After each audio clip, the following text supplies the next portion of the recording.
Welcome, everyone, to the Stanford Africa Business Forum Private Equity Panel. Over the next hour, you will hear from industry leaders who are driving growth and development in Africa through private equity. We are honored to have one of those leaders participating as the panel's moderator, Nnennia Ejebe. Nnennia is a partner at Adenia and is based in Accra, Ghana. She started her private equity career in the United States, working for a low mid-market buyout firm in Boston and San Francisco. She's been investing in Africa with Adenia now for 10 years. She is on the board of director of 3 portfolio companies and is active with several nonprofit organizations in Ghana. She completed her undergraduate degree at MIT and her MBA at Harvard Business School. Nnennia, please take it from here. Thanks, Mike, and thanks to the audience, and welcome to this panel and the conference. Glad to be with you today. Before I introduce the panelists, I sort of wanted to set the stage for our conversation by providing some context about private equity in Africa. So we wanted to share some stats about the PE landscape. If you can share the first slide, which is talking about how much private equity capital is invested on an annual basis as a percentage of GDP. As you can see, Africa is just above 0.1% in PE versus much more developed markets like the US and UK, which is doing over 1.5% of GDP. So there's still quite some room for private equity to grow as an asset class in the African private sector. But I wanted to do a poll to gauge the sense of the audience on the role that PE plays on the African continent when it compares to overall foreign direct investment on the African continent. So there's a poll, and hopefully the audience can participate in this poll. The question is, what share of FDI on an annual basis does the private equity class represent? So hopefully audience members can participate in that poll, and we can show the results on the screen. Okay, so it looks like 6 to 10% is the winner, is the plurality of the audience. But now we can show the actual answer, which was prepared by the wonderful Business Forum organizing committee. So in fact, private equity is a major contributor to FDI in Africa. I was also a bit surprised by this figure. It's 20% on average as a percentage of the annual flow of FDI on the continent. So although we're still quite a small asset class when it comes to private sector investment on the African continent, private equity does play a key role. And now, beyond the numbers, we have an awesome panel of really experienced investors on the African continent that I would like to introduce to you. Before, when they introduce themselves, I really like for them to talk about the number of years they've been investing in Africa, and then for their firm, if they can talk about sort of the sectors, the geographies that they invest in, and also a rough sense of the ticket size, just so we can get a sense of the perspectives that they come. So I can introduce you. First, we have Aliya. Can you join us? Thanks for having me. So I'm Aliya Shariff. I'm with Ethos Private Equity. I'm based in Nairobi. I've been investing in Africa private equity for about 13 years now, in Lagos, in Joburg, and now in Kenya. Ethos has been investing in private equity for about 35 years in Africa, kind of starting in South Africa and more recently investments across the continent. So we do have investments kind of all over Africa at the moment. We've got 7 different funds under management, so I won't bore you by going into all of them. But kind of 3 of them are presently investing, and 4 of them are more in portfolio management and realizations, a variety of sectors, and a variety of sizes. Thanks for being here and looking forward to the discussion. Okay, Taku. Great. Thank you very much, Nnennia, and hello to everyone. So my name is Taku Mutasa. I'm a partner with DPI. I've spent coming on to sort of the last 12 years investing across Africa, based out of London primarily during that time. DPI is a Pan-African focused private equity fund. We are pretty much solely based in London. and managing just under $2 billion in assets under management. We were founded in 2007, and we seek to invest in businesses that operate in sectors that benefit from the emerging middle class across Africa. We're sort of targeting to do check sizes of just over $40 million and up to about $120 million out of our fund. Also looking forward to the discussion today. Thank you. Okay, Souleymane. Good morning, everyone, and pleased to meet you, Nnennia. My name is Souleymane Ba. I'm from Senegal, and I'm a partner at Helios Investment Partners, based out of London. I'll tell you a couple of things about Helios. Helios is a pioneering private equity firm that invests across the continent with portfolio in around 30 countries, and we manage around a bit more than $4 billion. Ticket size is actually across the spectrum because we're stage agnostic, as low as in $3 million to a few $100 million. And the reason for that is we do create companies, we invest in growth, we also do late stage buyouts. Thanks, Souleymane. Okay, next, Biju. Thank you. My name is Biju Mohandas. I work for Leapfrog. I have been investing in Sub-Saharan Africa over the last 12 years. And Leapfrog is an impact investment firm that has about $2 billion raised from various investors, of which we make investments in two sectors, healthcare and financial services in Africa and Asia. Our typical ticket sizes, or at least the ideal ticket sizes, are in the $30 to $50 million range. We have done lower amounts as well, as Souleymane mentioned in his case. We have taken opportunities where we have gone in at a relatively early stage, invested, say, 10 million and build up from there. Of course, the ideal is $30 to $50 million. Great, thank you, Biju. And last but not least, Jake. Sure, thanks for having me. So I'm Jake Cusack. I'm managing partner at Cross Boundary. We're a global firm that's focused on bringing private capital into underserved markets. We have 7 offices in Africa, so that's our biggest area of focus, and Nairobi is actually our biggest office of all of our 17 offices. We have 2 sides of the business. We have an advisory side, which works across different sectors, helping companies raise capital and helping investors deploy capital. So it's focused on transaction advisory. We have about 80 people on that side of the business. And then on the investment management side, our team's around 30 or so. And we have 3 quite specialized investment vehicles, and we can maybe talk about later about some of the rationale for that. So we have one vehicle that invests in commercial and industrial solar in sub-Saharan Africa. We have another platform that invests in rural mini grids. And then we have another platform for student housing. Thanks. Great, great. So I had sort of prepared a list of questions, but then just before the panel started, Mike shared a great list of questions that were submitted by students. So I think to make this the most value-added panel, it might be more useful to speak to the students' questions rather than my own.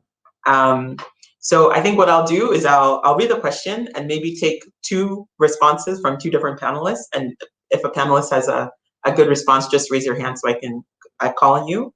And then also just the thing to add is when you make a response or have a response, if you can add any anecdote or story, I think that always helps to better describe a situation. So I think the first question that we got on the list was quite interesting. And the question is, PE has a mixed reputation in the US amongst entrepreneurs, government officials, and the general population, which is quite true. Is there much of a reputation for private equity in Africa, and how do you manage this reputation? So I'm curious if anyone on the panel has an interesting response to this question. Okay, go for it, Jake. Yeah, I feel passionate about this because I do think in the US, the market is highly over-financialized. And in Africa, you see like finance for good, finance like serving its naturally intended purpose and not overreaching. Obviously, a lot of PE in the US is driven by leverage and highly levered buyouts, which don't necessarily create that much value. Whereas I think most investments in Africa are about growing companies and creating jobs. I'll just highlight, there's a recent paper that came out that I thought was quite interesting called ESG 2.0, managing sort of ESG risks beyond the enterprise level. And it talks about like how investment structures themselves can create ESG risks. And I think you've seen in the US that sort of over-leveraged structures have become an ESG risk in themselves, where they force companies to potentially go bankrupt or jobs to be lost. And I generally find that investment structures in Africa are more aligned with all stakeholders. Taku, looks like you have something. Yeah, thank you, Nnennia. And look, I think just to add on to what Jake was sort of mentioning, I think when you look at sort of the Africa private equity industry versus, say, the more developed markets private equity industries, the first thing is, the Africa private equity industry has been quite DFI driven for a number of years. And I think that comes with a lot of sort of social responsibility tied to a number of things that we're doing. So when you look at the developed markets private equity sector, why is it that private equity has that sort of negative perception? I think it's part of this asset stripping, a lot of firing and changing sort of the cost base of the businesses. So given this DFI sort of influence, some of these things are more difficult to do from an Africa private equity perspective.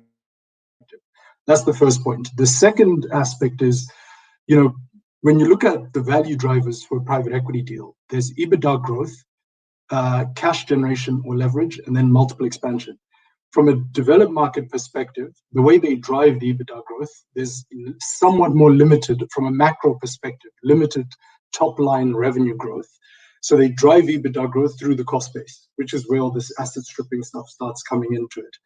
In Africa, we've got a pretty good, solid macro sort of growth trend supporting our investments. So we do have a top line revenue driver that helps to support the EBITDA growth from a value creation perspective. So we're less reliant on sort of cost stripping. The leverage and cash generation aspect is what developed markets private equity players tend to be very a lot more reliant on to drive their sort of growth.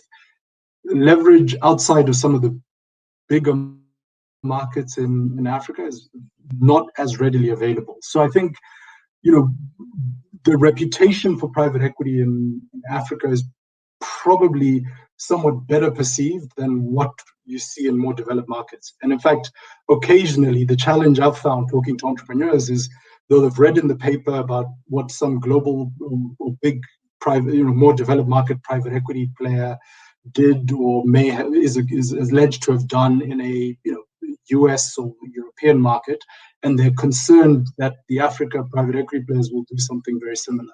So I think that the reputation is somewhat mitigated by that. I just wanted to add, there was another question sort of linked. It's saying that African markets are dominated by family businesses that are not necessarily familiar with PE, or maybe have some of those perceptions about PE from abroad. And what approaches have been successful in partnering with these family businesses? If that can, I see Aliya, maybe you can take that. Yeah, and also add to the previous conversation. Yeah. I'll tie this together a bit. I think, private equity is still relatively new in Africa, 20, 30 years old. And so I think there is still, amongst family businesses and founders in particular, there's still a bit of a cachet to kind of having a private equity investor, or at least having, 3 or 4 different private equity investors, maybe those of us on this panel, kind of chasing you. So I think that still exists. I think it's also still a very small market, and news travels quite quickly. So, I think to Taku's point, when, those kind of concerns arise from developed markets, but they also arise when someone has a bad experience, especially if it's a family business. They're going to tell all their friends that own a bunch of other businesses. And so kind of one bad experience by one of us kind of, hurts us all in a way. And so I think from a reputation perspective, I think the reputation is still fairly good. I think not great experiences also tend to happen when you have founders or companies that are kind of looking for an investment too late, or looking for an investment potentially for the wrong reason. So for cash rather than a true partnership. I think once you have kind of a good relationship, a solid transaction and a solid partnership, things tend to work out really well. And that then kind of, again, breeds other firms that know the family or know the founder well to kind of seek out a private equity deal of their own, often ideally at a slightly higher valuation. Okay, Souleymane? I think first point is even from the reputational question, but also as to how do you work with founders. I think the first question really is that investing is about solving problems. Private equity is not the cheapest form of capital. So you only really deploy if somebody takes PE capital if they have a problem to solve, right? And I think in Africa, we all know there are large problems to be solved, and that's why it's the right to exist is very evident. While in a developed market, it might be an efficiency gain, but you're not really solving a problem. You're passing the buck from one to another. So because in Africa it's about meeting problems, first, I think the right to exist is quite clear. But I think in terms of how do you engage with entrepreneurs, we're not in the business of forcing money down somebody's pocket or business. We're in the business of meeting a need that's much more than just money. And that's why, for example, quite often, like let's say there are some companies where there's no real catalyst for a capital raise or transaction. And from our experience, you only do those deals, those entrepreneurs only transact if you have an unreasonable valuation. You know you're paying too much. So unless you know whether there's a clear problem to solve, there's an industry inflection point, they need to do an acquisition, there's a generational issue, they need to augment their governance, you always got to ask yourself, do I? If I cannot answer that question myself, why can I try to convince somebody else? And quite often for me is, in transactions, the test I do is, I want to know, are they really motivated to do a deal? Or as Aliya mentioned, is it more of an ego boost to say, look, all these people are knocking on my doors.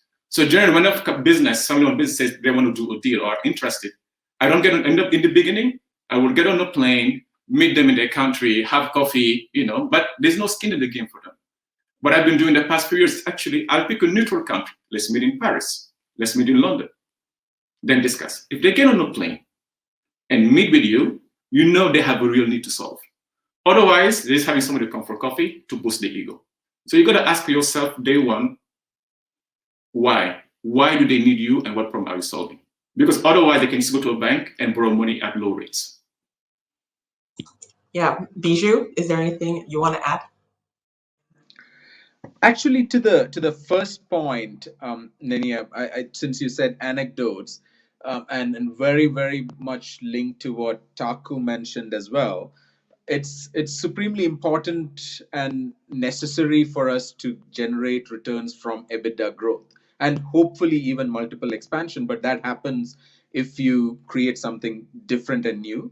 So one example, for instance, in one of the portfolio companies that we own substantial shares in, we figured out over the course of last year, just as COVID was hitting, that there is a significant possibility to generate value out of creating a great customer loyalty program. This is the largest East African pharma retail entity. And in order to achieve that, the management could do it. They did what they can. However, we have a team of specialists who are whose specialty is behavioral science and customer research and designing programs based on what they're hearing from the customers. So this team went in, worked with the management team, literally hearing from the customers and a fairly decent sample size. And based on that, they redesigned the entire customer loyalty program, which went therefore thereafter in a year, it grew by 5 times. So it's a significant growth to happen in 12 months when the country has been hit during that 12 months by COVID, which means lockdown and retail is pretty much shut down for most big chunks of that time, particularly in malls and other places. So during that period, the membership of the customer loyalty program actually went up 5x, and these members went from about 20% of the revenues of the company to 40% odd. Their spend is about 4x that of a non-member.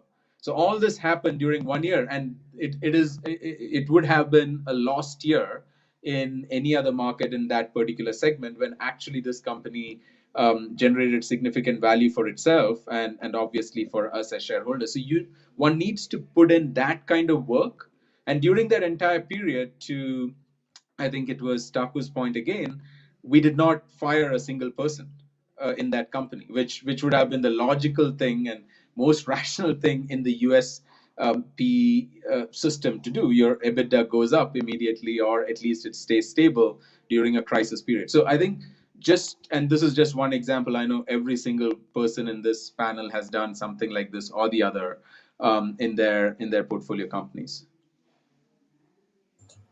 Great. I think that's a great introduction into how sort of PE is perceived in the markets that we operate in. So I think diving into the investment process, there were a couple of questions about sort of due diligence and valuation that might be useful to tackle. So one question was, how do you overcome the lack of data in the due diligence process? Do you expect a longer transaction timeline and more access to the company's operations during due diligence? And yeah, how do you tackle that? What type of data do you often find that's missing, and how do companies or how do you find a solution for that in the due diligence process? Any takers? Okay, Souleymane? I think there are many ways to approach this data question. The way we have done it at Helios to say, let's build domain expertise. Let's find key sectors where we just want to have deep understanding, right management teams, build our own databases. So sometimes we get hire consulting firms, so people on the ground to build the primary databases for us. But really build deep industry expertise so that when an opportunity arises, you're not at square one. We only have 2 or 3 questions to answer. So I think one is domain expertise, right? So we're organized by industry groups. The second layer here is about building a database and having reliable partners that are on the ground, or sometimes global partners with whom you work with over time that can really build your database sources of data. I think the third one is we build an ecosystem of 35 companies in 30 countries, and there are a lot of patterns you see. So even during lockdown, we can look at the beginning of the COVID last year, we can look at just transactions, trades, pricing. All these things across a number of portfolio companies can give you a good macro view of what has trends in some markets. But I think number one is actually building deep domain expertise.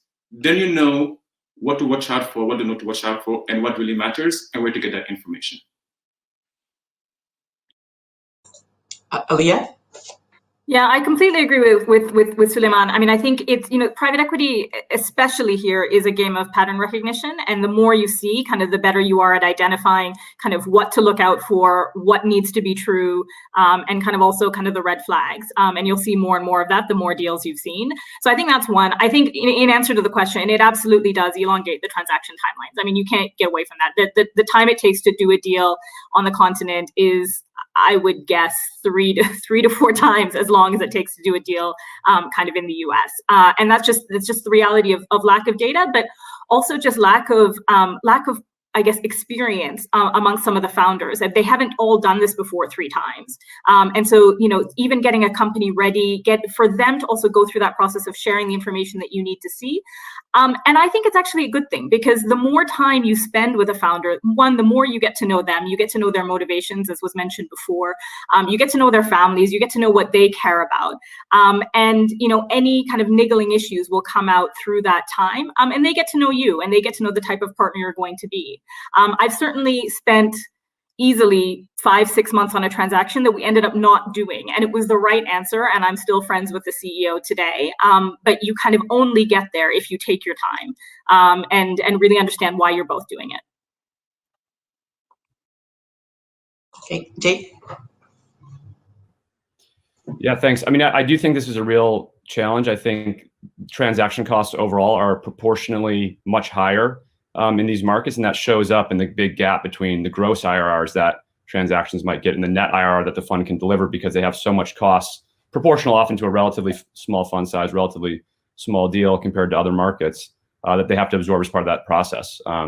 As an advisor, obviously, we're often in the business of gathering this type of information and data, and certainly, being on the ground is quite important. That's why the majority of our team is based in Africa. But also, recently we've been able to start using I think more alternative data sources, whether it's geospatial data, satellite data, World Bank household surveys, and then applying some analytics to that. So we work with companies like Frame, Ahsoka, which is sort of a corporate database for Africa. So I do think it's gradually getting better, and you can also now apply a sort of a big data type layer of analytics on top of it that can be useful in addition to the in-person diligence.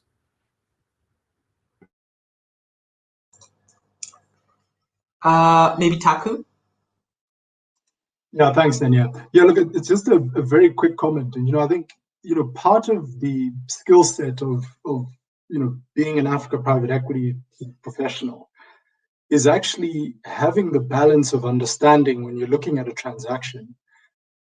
Is the data that I'm going to be able to get out of the due diligence process on this transaction going to be sufficient for me to make my judgment at the end of the day? And I think, we'll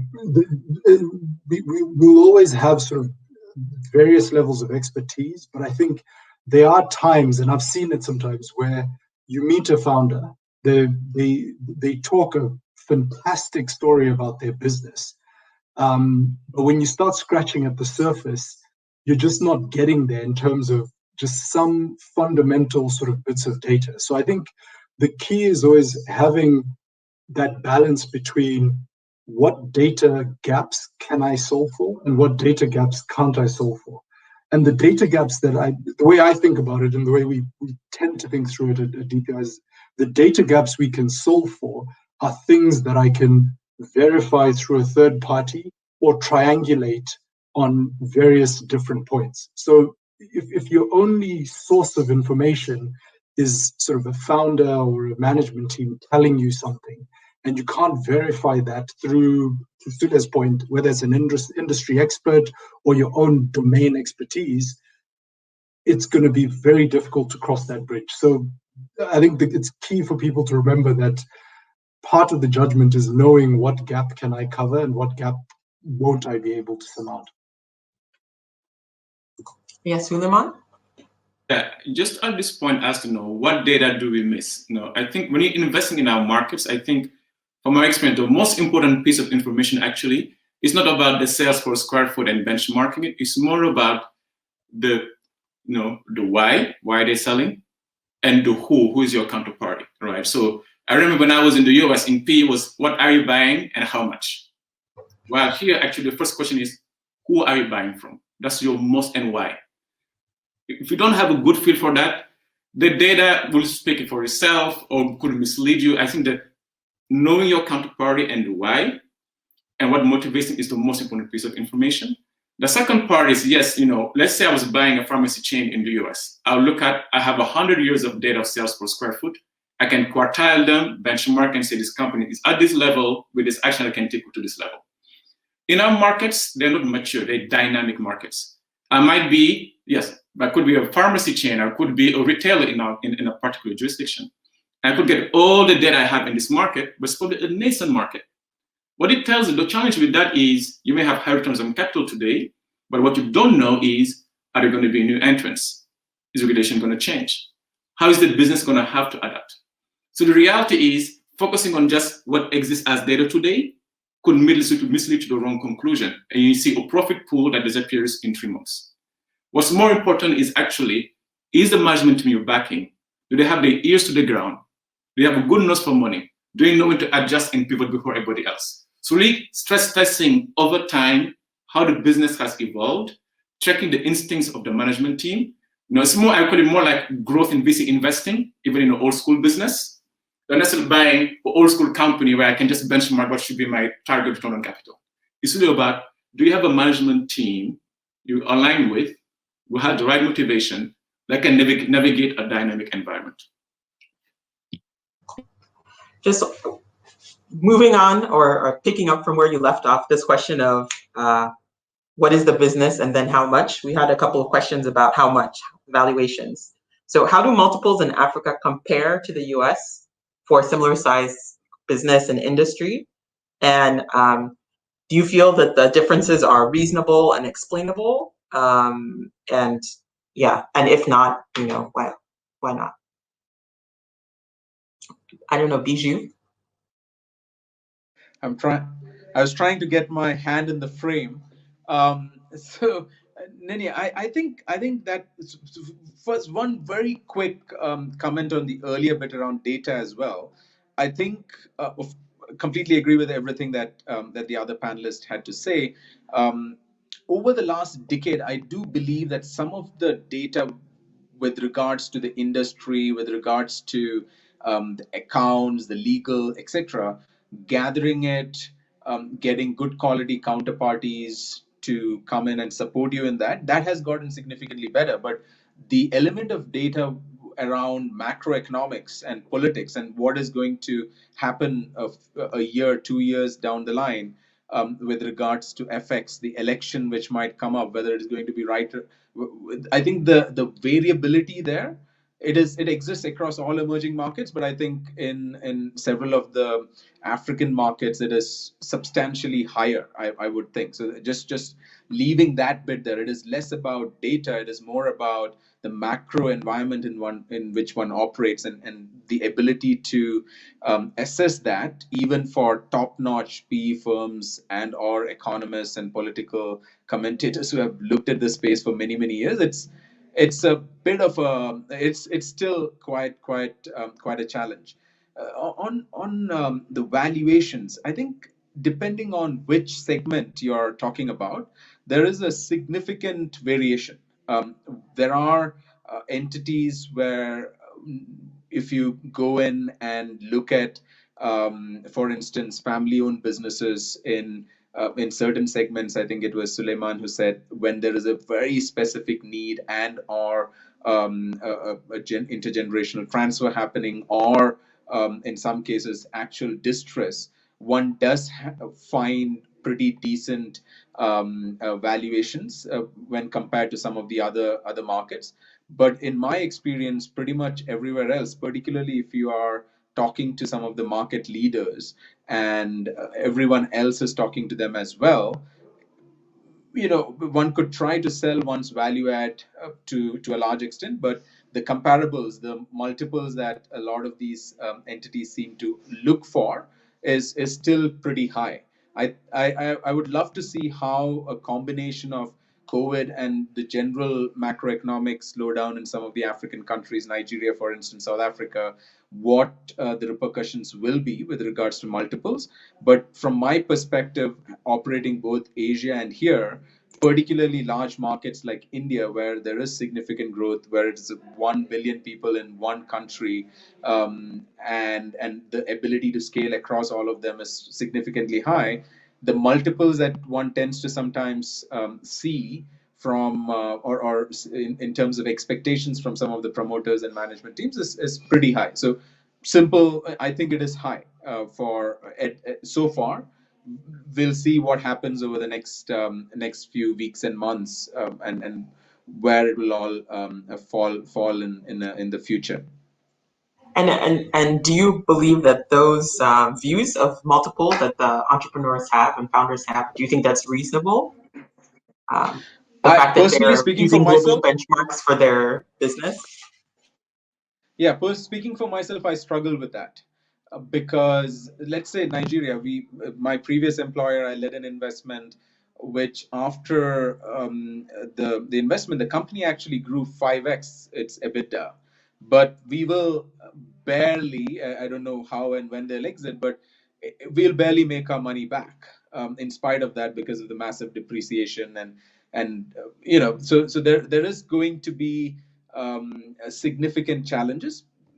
So in the past, I think the multiples were, I think the expectations are linked to what is the value of this company, which for any person who has built a business in a very difficult macro environment, it is invaluable. So they are comparing it, and rightly so, to some of their peers in other markets and saying, hey, why can't I get that? And I understand it, because I would never have the guts, the expertise, the sheer perseverance to build something in these markets.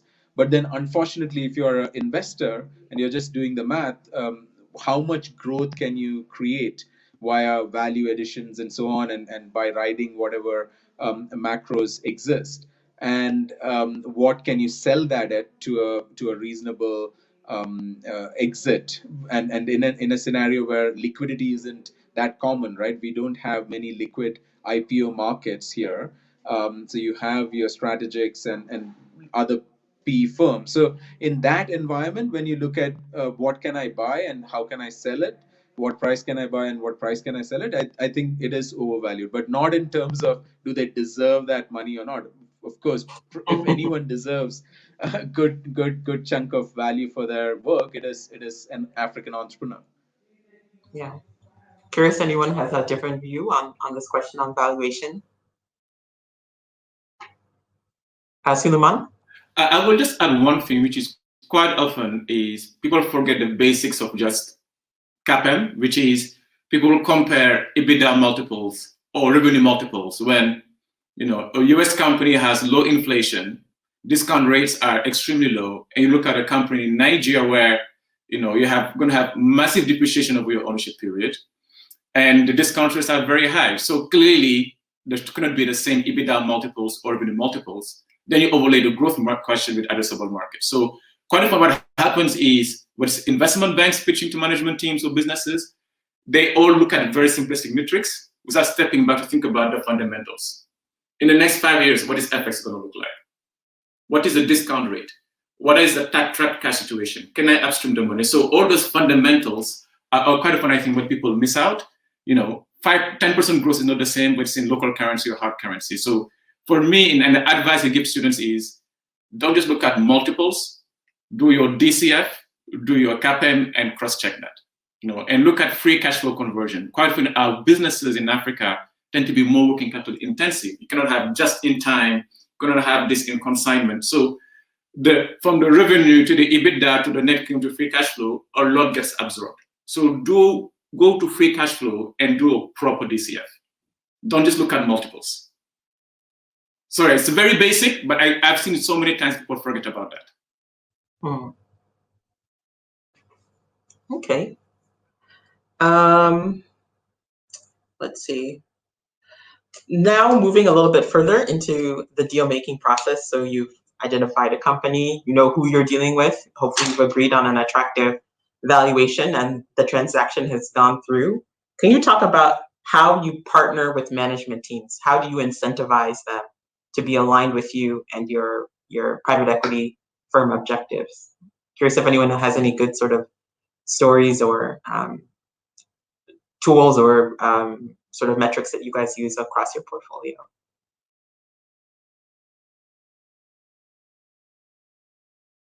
Okay, Aliya? Sure. I had a bit of internet problem, but I think you asked about alignment and how you kind of work with that. I mean, I think firstly, if you're talking about alignment after your deal's done, you're already in trouble. Alignment has to start kind of well in advance of that.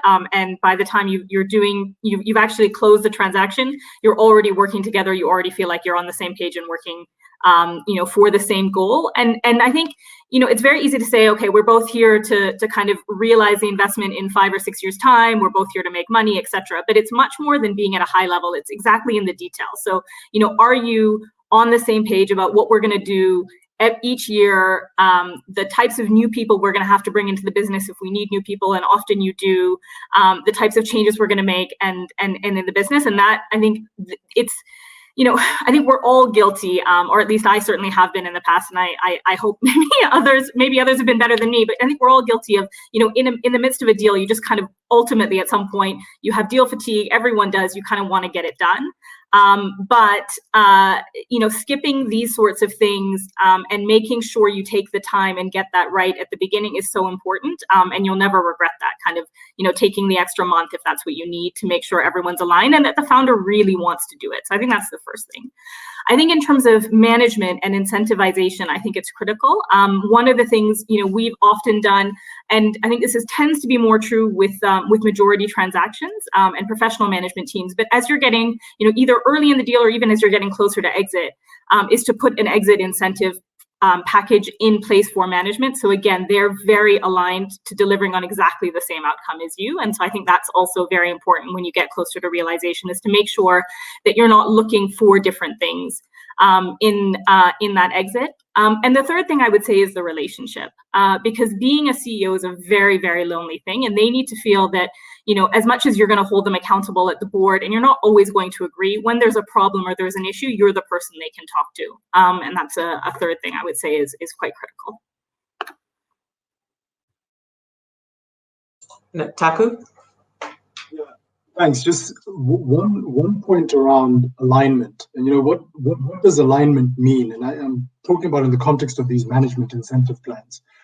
And what it means for us is, if I lose money, you lose money. If I make money, you make money. So one of the things that's quite important, at least from a DPI perspective, when we look at our sort of incentive plans for management teams, is to put in place a structure where the management team actually contribute cash. So it's not just a exit bonus that they get in 5 years if the deal goes well. We want them to take money out of their pockets and invest into the business. And to the extent the deal gets to less than a 1x, they'll also feel the pain of losing money. But to give them a bit, sort of to incentivize them further to actually reach into their pockets and sort of invest, we tend to give them a little bit of a kicker on the upside. So if the deal does well, so for example, if we get to a 3x over 5 years, we'll try get the return on their capital to be a multiple of the 3x that we've done, which, you know, in finance, some people call it sort of the envy ratio. But we always try to incentivize management to do that. Now, one of the challenges, you know, that I've found sort of working with a lot of management teams in the continent sometimes is some will come up and say, look, I just don't have the money. I cannot invest, you know, I don't have, if you ask me to invest $1 million, I don't have $1 million of liquidity just sort of sitting. And that's something which has been a challenge in the continent. In more developed markets, the capital exists because management teams have done 3 or 4 private equity deals before, and they've got the cash sort of sitting and readily available. And what we've done, and look, it'd be interesting to see if anyone else on the panel has done something slightly different, is occasionally we'll say, look, put what you can. It's not about the absolute quantum. It's about what proportion of your wealth are you putting into this business. If $10,000 is a significant portion of your wealth, we'll take the $10,000 investment. And then we may, in that scenario, add a loan to management teams to sort of help bulk up the sort of check. Well, I just wanted to point that out around alignment, that, you know, we try to nuance it to make sure it's not just a cash payment if things go well and management don't lose out at the end. To summarize in another way, it's all about skin in the game and making sure everyone has skin in the game. Sorry, Souleymane? Yeah, I will just add a couple other components because, you know, there's a range of transactions. So you have control transactions, whereas the product owner, look, you influence the outcomes at the board, right? Versus non-control transactions where you're a minority shareholder, where there's probably a founder or CEO in charge. You can try to influence, but ultimately you are in the backseat. I think the way you create incentives and alignments is different. Let's start with the simpler one, which is, I would say, you know, control deals. So yes, one is 2 drivers. Are they driving equity value creation? But also there's a time element. You know, as PE, time is your enemy. You want to build a business you can exit in the next 3 to 5 years, not in 10 years. So how do you think about the IRR element? So adding to the incentive time construct could be early to the bonus, or could be you have a hurdle rate or a pig note, or that's speaking in the incentive pool. So they realize, don't just sit in the job as CEO and get the salary and bonus and keep compounding your options. Time is important, right? Make decisions quickly and make them quickly rather than take them slowly over time. So that's in the control deal, aligned with many of the points that Taku mentioned. Now, in the minority transactions, quite often you cannot change the management team, right? You cannot change the founder. So I think there you have the other layers of, I think, need to add to create alignment. And our philosophy is, if you're not the one, you know, driving the bus, and you want to be the founder is the one driving the bus, they need to give you downside protection. So you could do a convert or a pref, you know, notes plus warrants, but we'll give you, you have authority, you're driving the business, but then you're going to provide downside protection in returns. That may have an IRR component. So I think that's one. But the second element is, I would say, is they have to need you in the room. You don't want to be just a lender. So you have to be somebody that they say, look, I really need you to solve this problem. You have insights, network, or you know a country they don't know they want to expand to. But alignment is, otherwise, yes, you may have the financial incentive, but you'll be in the boardroom, you'll be talking, and they won't listen to you, or they won't implement it. They'll only listen to you in the boardroom if they know you're adding value. So making sure, again, what problem are you solving and do they need you is extremely important, number one. Number two, who is driving the bus, and have clarity on that, and then structure alignment, what decisions you make. Then have the clearly incentivized equity value creation, not just earnings creation. Quite often you have this earnings, EBITDA metric, but ultimately it's about, whatever is the earnings metric and the multiple. And sometimes you want to create an incentive that's tied to really the changing the business profile. Maybe makes less money, but is more valuable from a multiple point of view because less risky or has a different growth profile. So really from the tied to equity value creation, then tied to this time value of money component. Sorry, we just have 15 minutes left, and I wanted to cover a couple of trends before coming to some maybe career advice for the audience. So we had one new question come in that's tailor-made for Jake. It's talking about what are the biggest trends when it comes to private equity and renewable energy projects in Africa, and what are the most common challenges? So I think this is one for you, Jake. Yeah, sure. Yeah, I think, so obviously first there's the utility space. In that area, you're highly reliant on the bankability of the off-taker, which varies widely across Africa. And now you've seen in many African countries where there's actually been too much generation built, at least for the time being. And so there's a shift to focusing on transmission, distribution, power pools. There's generally a lot of capital available for utility projects. There's a lot of funds that have been raised to do utility projects. And that capital is chasing a relatively small pipeline of deals. And so I think there's a need in the utility space to have your own development capacity if you're going to be able to get the kind of access and then the returns that you want. In the distributed generation space, which is where we're deepest. Sorry, Jake, if I can ask a quick question. Yeah, what kind of returns are these funds that are raised for renewable energy projects? What kind of returns are they seeking? I think I would say they're generally raised and sort of like saying that they're going to seek sort of mid to high teens IRRs, but probably actually getting low teen IRRs. Like that's net post leverage. And potentially you can get some value from not just the underlying ROI of the project, but the sale of the platform, and that's how you can get a bit of a IRR boost. But yeah, I would generally say in the sort of 10 to 12% IRR range net is what we're seeing. In the distributed generation space, so there's like the different subsectors there have different levels of maturity. So in commercial and industrial, which we first started investing in 2014, selling power to like Heineken, Unilever, regional brands like Casapreco, that's become much more mature just in the last few years. We feel like it's moving much more quickly. We're raising more capital. It's fully commercial.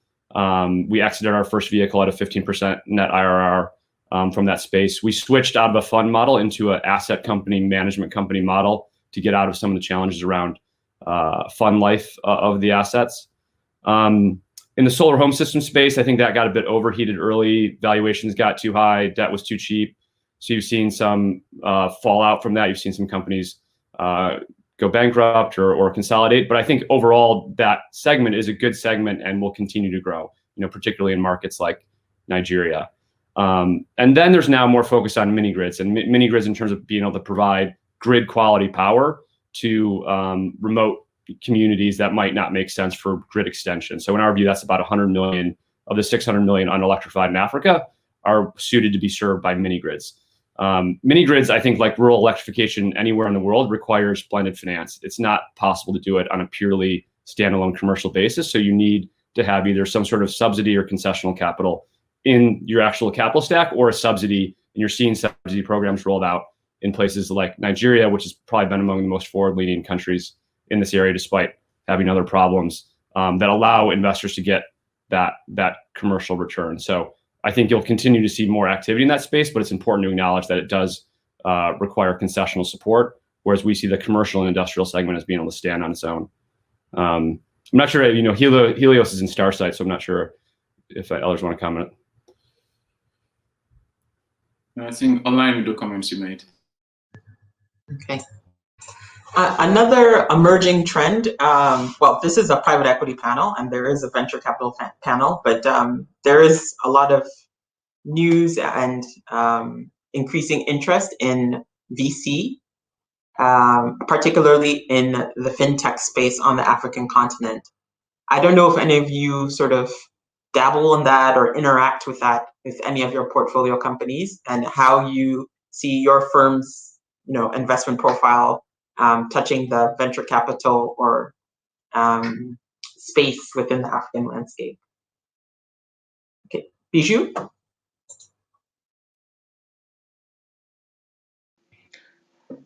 Yes. So, Nnennia, I think two things. One, in general, while we operate in the private equity growth stage primarily, we have done, whether in Asia and potentially here in Africa as well,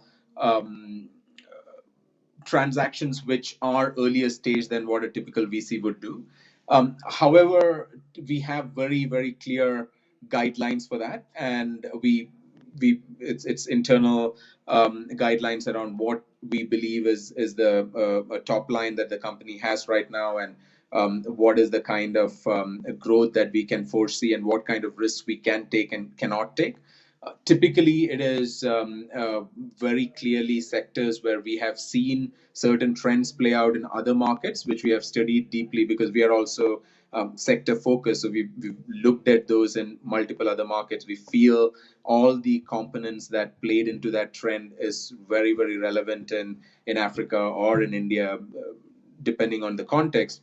And therefore, we bet on it, even if we go in early, even if we go in when the company is pre-profitable. So while we are entering into the late venture stage, we believe it is we are doing it out of our current fund. We do not have a special venture fund. And interestingly enough, those entities which fall in that category, the investments that we have done, whether it is World Remit, which is a fairly large enterprise already after a couple of years of our investment, Bima, which is a health insurance play that we invested out of our first fund, where we got a very profitable exit, and now are back in via our third fund. They have done well for us in general.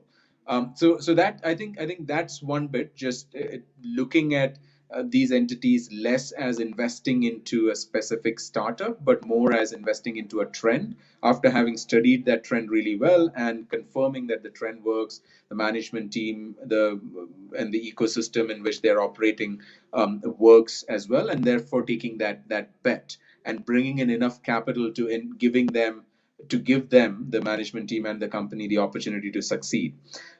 Separately from that, I think overall with regards to the question around trends itself, Jake spoke about the renewable energy space, but I think overall one is seeing certain trends, and one has seen it over the last decade or so, particularly for us in the sectors we operate in, financial services and healthcare, which we believe is informing our investment hypothesis. The three trends that we really keep a watch on and see whether the companies that we want to invest in can tap on is consolidation of a fragmented space, whether it is retail, in the financial services as well, intersection of technology with critical goods and services, again, healthcare and financial services, and thirdly, the penetration, but this is very relevant in the case of healthcare, but also to some extent in financial services, insurance.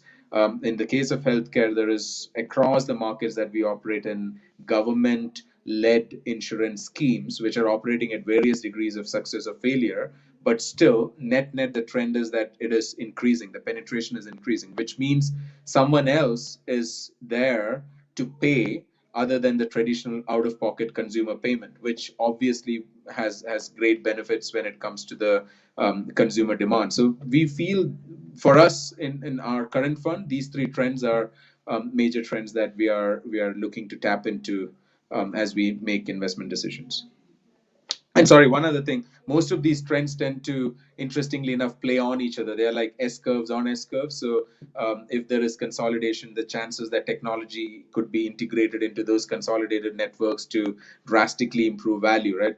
Going back to anecdotes, one of our portfolio companies, the East African pharma chain I was talking about, in just 1 year built a e-commerce business, which went from zero in top line to $1 million in ARR in just about 12 months.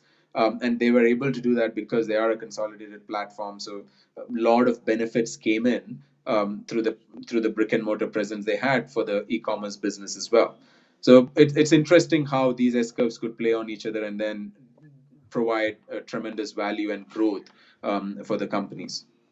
Yeah, we've taken at Ethos a slightly different approach, I think, to Leapfrog in terms of how to deal with kind of the emergence of VC, fintech, et cetera, which, I mean, we see is really interesting. But you know, from my perspective, you know, looking at a VC opportunity with my PE glasses is not the best outcome generally, either for me or for the poor entrepreneur who's trying to explain the business. So we actually have a dedicated what we call our AI fund, and it focuses on investments that involve data analytics and kind of the use of data analytics in the business. And the fund has a different investor profile than the rest of our funds. So rather than institutional investors in DFIs, it's largely HNIs that are the investors there. And the fund can invest itself directly, and it does, and it also co-invests with other Ethos funds. And what that's done is it's allowed a bit more kind of knowledge transfer throughout the fund by kind of looking at investments with the partners of our AI fund that have a lot more experience in VC and fintech than quite frankly the rest of us do.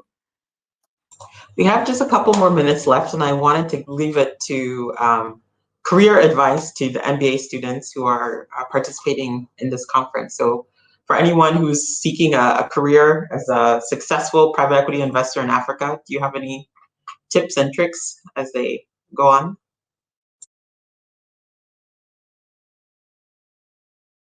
Taku? Yeah, thanks, Nnennia. Look, I think I'll keep it short, and I think I'll give two bits of advice. One from an Africa perspective and the other from a private equity perspective. And look, I think from an Africa perspective, there's just no shortcut for getting on a plane and walking the streets of Africa. It's, you know, Africa's not yet as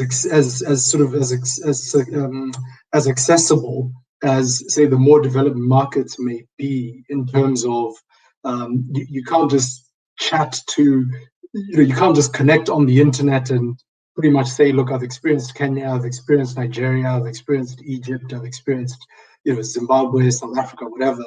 You need to actually walk the streets and the pavements, meet the people in the continent, and that will help your Africa sort of career, because that's how you build networks with Africans and with people on the ground. It's not by sending emails and speaking on the phone. You need to spend time with people. From a private equity perspective, I think, one of the things I've realized is, and I'm still learning, by the way, is, it's not as much as we spend a lot of time in the science of private equity and a lot of detail in financial models, etc., the skill set is actually running those financial models, but being able to understand that life and investing is not, and private equity is not black and white like an Excel model may make you think. It's actually all sitting in the gray.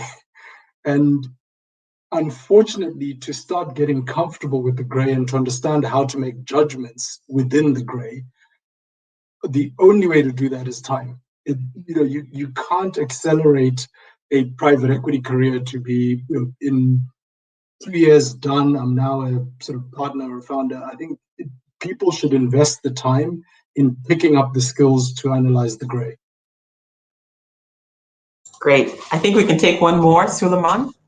Yeah, we'll think about, if you're about to graduate from business school, and think about, what are the building blocks you want to add to your kind of toolkit if your end game is to be an investor in Africa. First is, you are an investor, and you got to figure out, after school, it doesn't have to be necessarily right away, go join a PE firm in Africa. Find institutions that are going to just give you best-in-class investing skills. We talked about the basics are important. You got to start with the basics, right? So I would say find a very competitive market with a firm that's a great investor and get those basics right. Spend time and build that toolkit.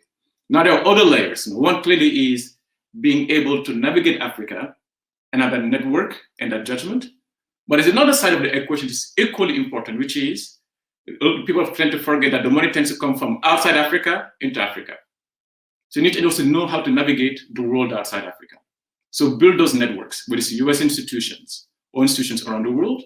And also you're going to learn how to speak their language, those LPs. So don't think that it's all about, I pack my bags after graduation and I joined a PE firm in Africa. Find a great firm where you can have great investing experience. Build a great network also, not just with potential investors, but also strategics. How far companies are business be bought from multinationals, or sold to multinationals, or sold to a US hedge fund, or to a long-only fund. So you guys are or ladies, you are in the US, think about actually what are some of the components that, if you maximize on that, it allows you to really have a great toolkit. In addition to knowing Africa, you're a great investor, you can navigate Africa and have a global network. Finally we talked a lot about technology. You happen to be on the West Coast. So joining a great payments company or a fintech company or a technology business and having authority in that space is very valuable and transferable, because you know what it takes to build a great business. You know who can buy the company from you. You can find partners, VC firms. So while you have this opportunity to be at Stanford today, really think about what are all these other components, because you have this opportunity to maximize on that. So it's not necessarily just pack your bags and go tomorrow, in my view, is actually, you're fortunate to have this opportunity. Add those things to your toolkit.